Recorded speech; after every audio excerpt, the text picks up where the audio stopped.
hal-hal yang terkait dengan kepolisian, misalnya ada bawahan menembak atasan, kan begitu. Ada persoalan-persoalan lain dalam pemeriksaan perkara. Nah, hal ini semua ya menjadi input bagi presiden untuk menggagas adanya reformasi kepolisian. Ya. Nah, reformasi kepolisian yang akan digagas oleh presiden ini sebetulnya gagasan yang baik, ya, dalam rangka membangun polisi yang lebih profesional, lebih akuntabel dan lebih dicintai oleh masyarakat, kan begitu. Namun di sini sebetulnya gagasan baik dari presiden ini dapat menjadi pisau bermata dua. Di satu sisi presiden punya niat baik untuk memperbaiki kinerja dan citra kepolisian. Di sisi lain, kalau ini tidak dikendalikan secara terstruktur, sistematik, ya, ini bisa dibajak oleh orang-orang yang punya kepentingan tertentu. Kalau reformasi kepolisian itu dilakukan hanya parsial, dia bukannya memperbaiki, bisa saja jadi cenderung merusak atau menegasikan peran kepolisian. Jangan gerasa-gerusu dalam melakukan reformasi terhadap lembaga kepolisian, karena kalau gerasa-gerusu akan memunculkan kemunduran atau setback bagi lembaga kepolisian, bukannya perbaikan. Itu yang saya khawatirkan.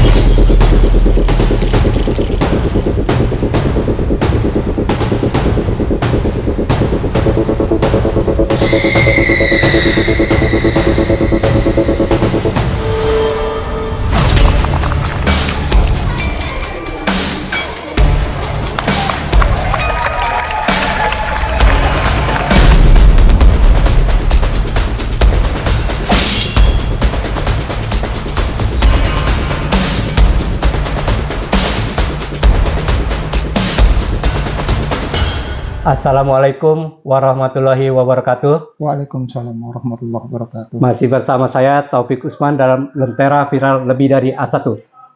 Kita membahas mengenai kinerja aparat kepolisian ya. Bagaimana publik belakangan semakin gencar menyoroti kinerja aparat kepolisian. Banyak suara pro kontra. Banyak menilai polisian ini sebenarnya belum begitu bisa bersikap profesional ya. Meskipun kepolisian katakanlah terus melakukan pembenahan, bahkan tagline terakhir polisi presisi. Ini sebenarnya tagline yang ingin mendekatkan bahwa sebenarnya polisi sudah bersikap profesional dan humanis dalam menangani persoalan yang ada di masyarakat. Namun begitu, suara miring, suara minor juga terhadap aparat kepolisian terus bermunculan. Nah, ini sebenarnya juga mendapat atensi ya, perhatian serius dari Presiden Prabowo, bagaimana akhirnya Presiden mengeluarkan kebijakan ya, membentuk tim reformasi kepolisian. Yang ini notabene tentu saja berharap agar kepolisian bisa bersikap lebih profesional ya dalam tugasnya sehari-hari. Nah, bagaimana analisis pengamat kebijakan publik atau pengamat hukum tata negara terhadap persoalan ini? Apakah memang ini sangat rasional ya diterapkan kepada aparat kepolisian?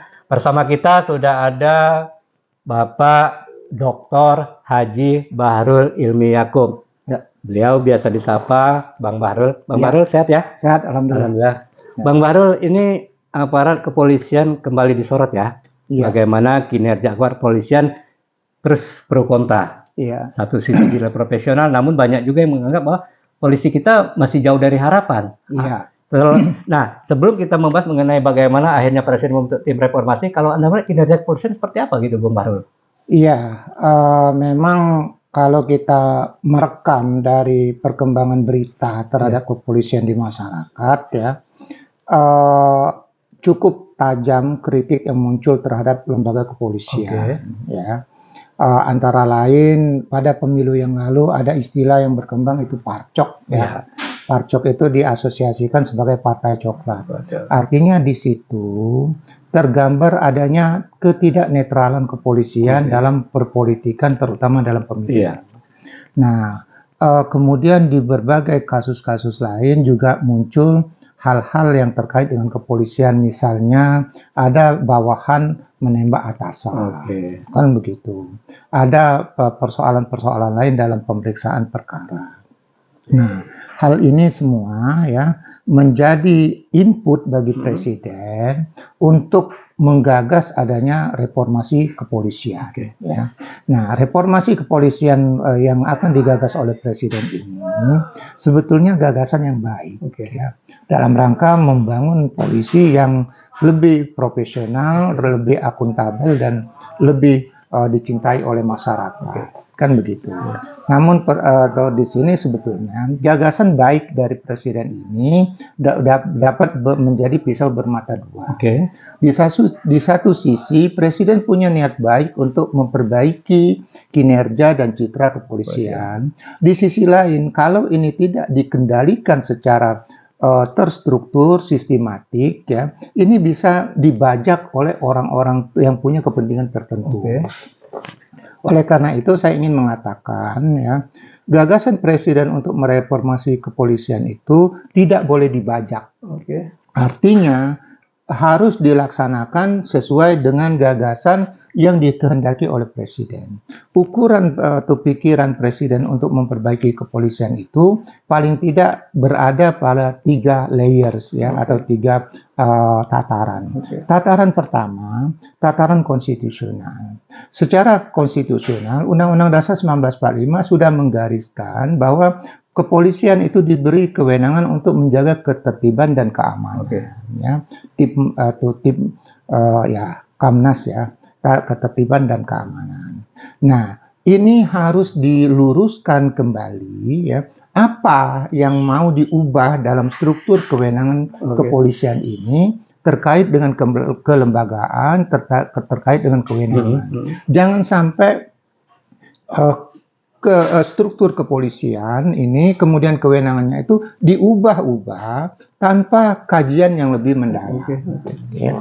Yang kedua ya, kewenangan kepolisian itu harus diukur, reformasi kepolisian itu harus dilaksanakan secara terintegrasi. Artinya ya, gagasan misalnya mau menempatkan kepolisian di bawah kementerian, ya, atau mau menempatkan kepolisian di bawah Presiden.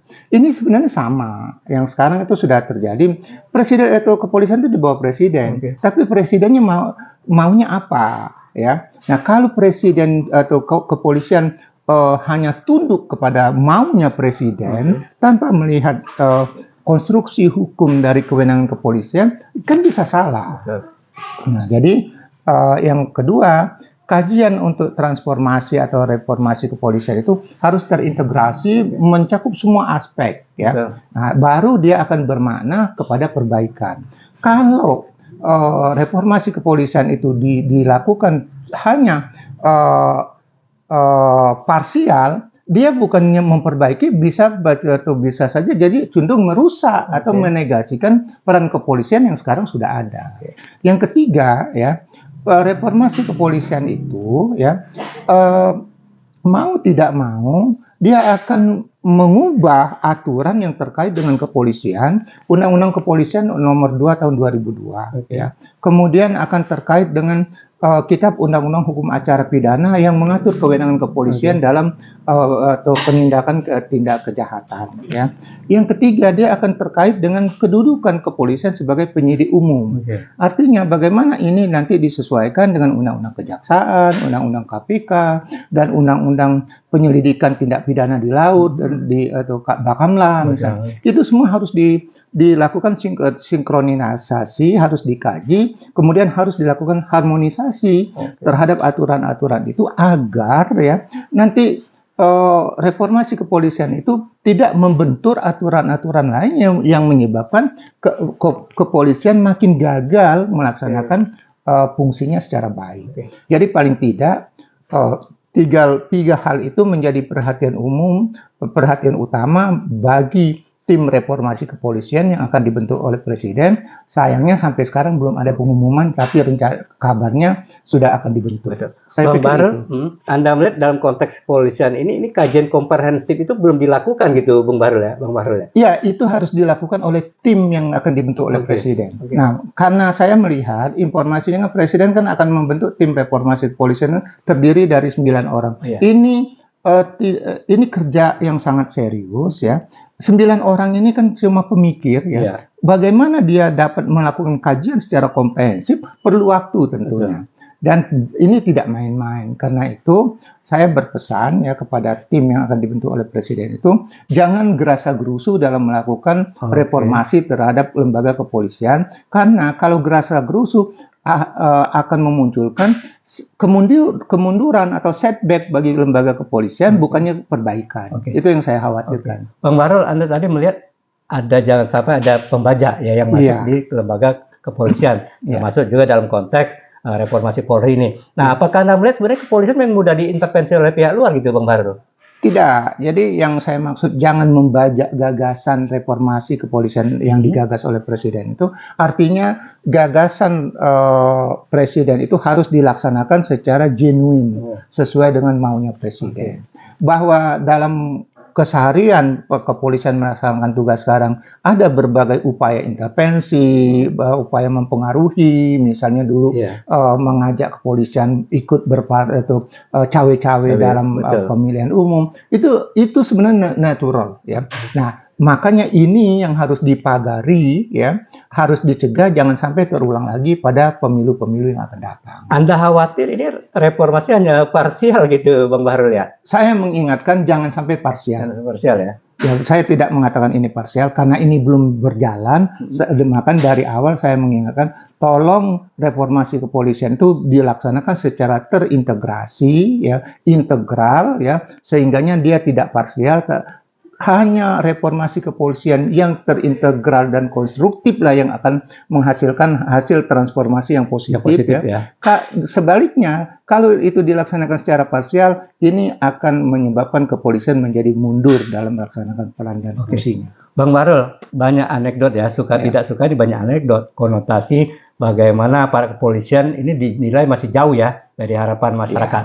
Nah, ini sekarang pemerintah akhirnya menggagas ya pembentukan tim reformasi. Ini sebenarnya waktu timingnya ini terlambat atau tidak gitu, Bang Bahrul? Kalau saya melihat dari periodisasi jabatan Presiden, tidak. Sebetulnya kenapa? Karena Presiden baru menjabat sekitar 1 tahun ya, dan dia sudah menjadikan reformasi, menjadikan agenda kepresidenan, salah satunya reformasi kepolisian. Saya pikir ini secara timing sih tidak terlambat, tapi tolong ini laksanakan sebaik-baiknya, jangan sampai gagasan baik dari Presiden itu menjadi bumerang yang merusak kepolisian kita. Bang Bahrul, kalau saya menyimpulkan kekhawatiran Anda, kegambangan Anda, sebenarnya ini kan pernah juga disuarakan berbagai pihak ya, termasuk bagaimana tim reformasi sendiri di awal sudah mulai diragukan, karena ada beberapa nama yang sebenarnya tidak kredibel masuk di lembaga tersebut. Nah, apakah ini bisa korelasi dengan selaras dengan keinginan Anda, sementara tim di dalam sendiri ini masih menjadi persoalan gitu, Bang Bahrul?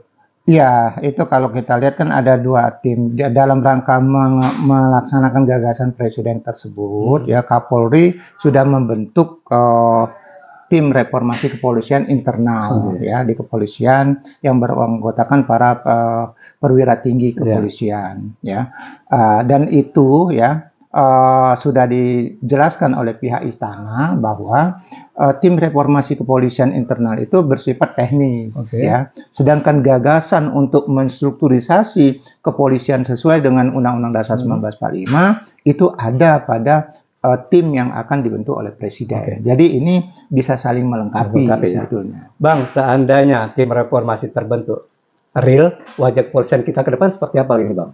Iya, seharusnya lebih baik dan lebih mengayomi masyarakat. Karena salah satu fungsi utama kepolisian itu adalah mengayomi masyarakat. Mengayomi, melindungi masyarakat. Berikut sebagai penegak hukum dia memberi keadilan sesuai dengan ketentuan undang-undang. Kembali kalau ke ranah daerah Sumatera Selatan, seandainya reformasi ini terjadi, ini juga kan aplikasinya kepolisian daerah juga, Bang ya? Iya. Nah, ini sebenarnya seberapa dampaknya nih, Bang, bagi daerah nih, bagi kepolisian daerah dan bagi masyarakat nih?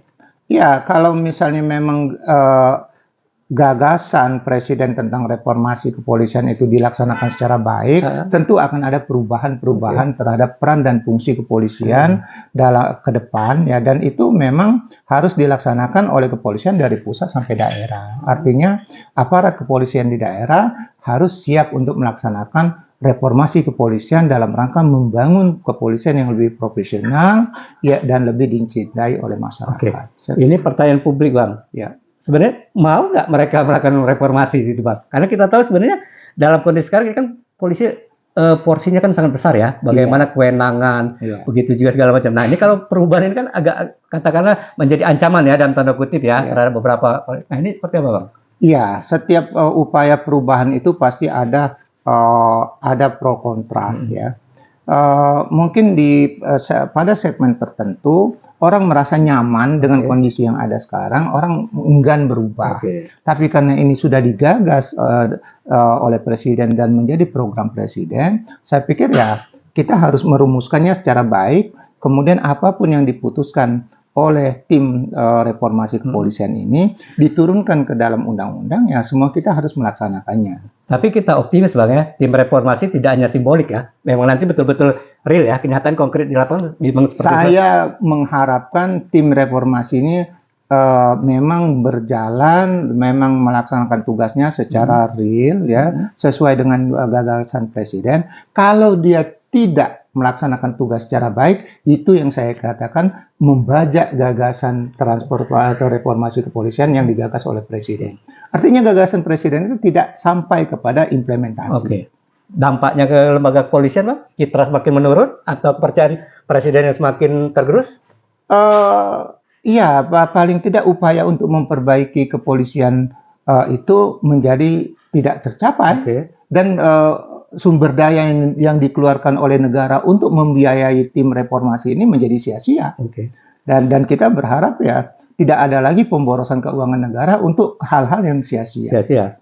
Sebelumnya kan polisi sudah banyak menggunakan jargon Bang ya, tagline ada polisi presisi dan profesi profesional segala macam. Ternyata ini kan hanya semacam retorika ya. Nah, yang salahnya di mana Bang kalau Abang lihat selama ini?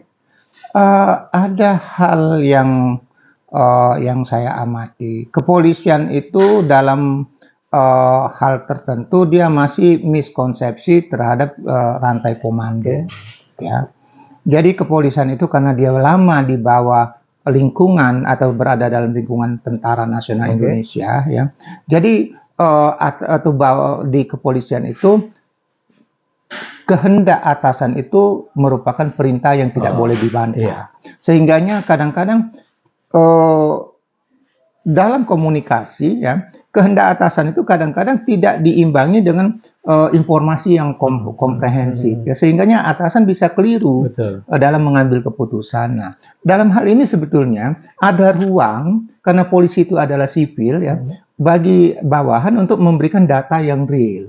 Nah, persoalannya kadang-kadang di kepolisian kita belum ada kultur untuk memberi input yang konkret, yang komprehensif kepada atasan, sehingga suatu keputusan yang akan dibuat itu memang benar secara formil maupun benar secara material. Tapi memang harus Bang ya, mau tidak mau harus siap mereka ya perubahan gitu ya. Iya, semua kita harus siap, kepolisian harus siap, asal memang perubahan yang merupakan hasil dari transformasi atau reformasi kepolisian itu memang bersifat konstruktif dan positif bagi kepolisian. Jangan sampai dia parsial. Kalau dia parsial justru akan menjadi bumerang ya. Bagi kepolisian, bumerang juga bagi masyarakat. Semakin rusak gitu citra mereka. Bisa gitu, saja semakin rusak. Kenapa? Karena memang itu tidak dalam suatu rangkaian yang baik dalam rangka membangun kepolisian yang lebih mengayomi dan lebih profesional. Bang, kembali ke konteks kepolisian daerah ya. Ini seandainya tim reformasi terbentuk, tentu ada rambu-rambu ya yang lebih jelas ya mengatur mereka. Nah, seberapa jauh, seberapa lama perlu proses adaptasi di polisian tingkat daerah sini gitu Bang? Kita lihat ya, buah dari tim reformasi kepolisian itu dia berupa apa? Dia bisa memperbaiki kelembagaan, mengubah kewenangan, ya, atau dia hanya sampai pada level teknis pelaksanaan, ya. Nah, salah satu yang saya perlu garis bawahi, mungkin dalam tim reformasi kepolisian itu harus ada kajian untuk memperkuat pengawasan terhadap kinerja kepolisian. Kita sudah punya Kompolnas, tapi ternyata Kompolnas ini kan dari sisi personalia, kelembagaan kan kecil sekali. Sehingganya pengawasan eksternal terhadap kepolisian itu kurang efektif. Dan itu mungkin salah satu yang perlu dikaji oleh tim reformasi kepolisian supaya pengawasan terhadap kinerja kepolisian itu dapat efektif sesuai dengan eh, metode pengawasan yang sebenarnya. Atau jangan-jangan kekhawatiran seperti itu, Bang, semakin banyak lembaga semakin membingungkan. Jangan-jangan polisi malah agak sulit ya, katakanlah mencerna seperti itu. Enggak, misalnya Kompolnas itu diperkuat ya. Oke. Jangan cuma ada di pusat tapi dia sampai ke daerah. Iya. Itu kan bisa. Biar monitoringnya lebih jelas Iya. gitu ya. Jangan, kalau sekarang kan komisioner Kompolnas cuma berapa? 7 orang. Betul. Lembaganya kecil sekali, Betul. sehingganya banyak sekali laporan-laporan masyarakat kepada Kompolnas itu tidak dapat ditindaklanjuti secara baik. Karena sikon tadi ya. Iya, karena keterbatasan itu. personil. Mungkin salah satunya dalam rangka membangun kepolisian yang lebih profesional itu adalah memperkuat pengawasan eksternal terhadap kepolisian, dalam hal ini pengawasan yang dilakukan oleh Kompolnas. Oke, Bang, statement terakhir Bang, silakan.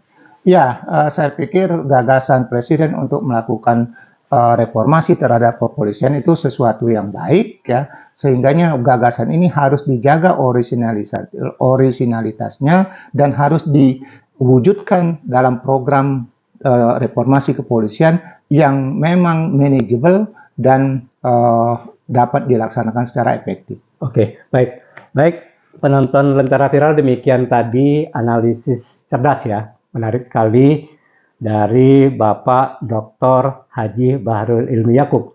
Beliau adalah pengamat hukum tata negara. Bagaimana analisis beliau, bagaimana pemikiran beliau terhadap kepolisian yang diharapkan memang ini harus semakin profesional ya, di tengah tuntutan masyarakat, di tengah tuntutan publik yang berharap agar kinerja kepolisian memang berorientasi kepada masyarakat luas. Beliau men-stressing bagaimana ini Presiden Prabowo sudah katakan mengeluarkan kebijakan yang ini sangat berdampak baik. Seandainya polisi sendiri bisa menyerap apa yang keinginan dari yang selama ini menjadi katakanlah keinginan kita bersama. Baik, saya Taufik Usman. Kita akan kembali dalam Lentera Viral berikutnya. Saya Taufik Usman, selamat sore.